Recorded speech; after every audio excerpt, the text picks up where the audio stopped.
Hey guys, it's Michaela. Today I'm going to walk you through a fix for support.apple.com/iPhone/restore. Basically, if you're getting this message at the top of your screen because you're trying to restore your iPhone and it's freezing and not doing anything, then I'm going to go ahead and show you how to help you. There's two fixes that I found. Apple.com doesn't really give you a lot of insight. So if these two fixes don't work, I recommend going and getting a genius appointment at Apple. But let's go ahead and dive in. The first one is a hard reset, basically just turning off your phone for a little bit and then turning it back on. You can go ahead and tap on the bottom, the volume down button, and then hold the volume up and the power button on the side of your phone until you get into that power off mode. You'd go ahead and slide and turn off. You can go ahead and wait a couple of seconds, turn it on and wait a couple of seconds and then try again.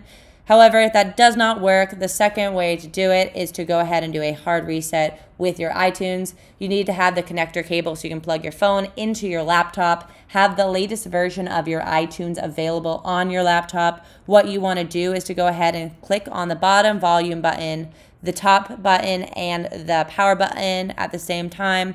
So once again, click on the bottom volume button, let go, then at the same time, hold the top volume button and the power button. Without plugging your phone in yet, you're gonna hold that until it goes into the recovery mode like I saw you, or I just showed you, and then you're gonna plug in your phone.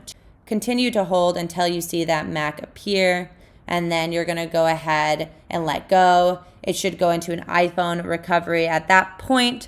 From there, it should pop up on your laptop in the iTunes like I have here. And what you want to do is go ahead and hit update, not restore. Update will keep all of your informations. Restore will delete it all. However, if the option restore only comes up, that's okay. If you've already backed up your iPhone, you can just hit restore. It will delete everything on your phone, and then you can go ahead and log in with your Apple ID and reset the whole phone based on your backup. Hopefully those two options work. If not, you might have to go and get help from a genius at the Apple bar, just because it could be an internal issue. If you guys have any questions, let us know in the comments below. If not, don't forget to like and don't forget to subscribe.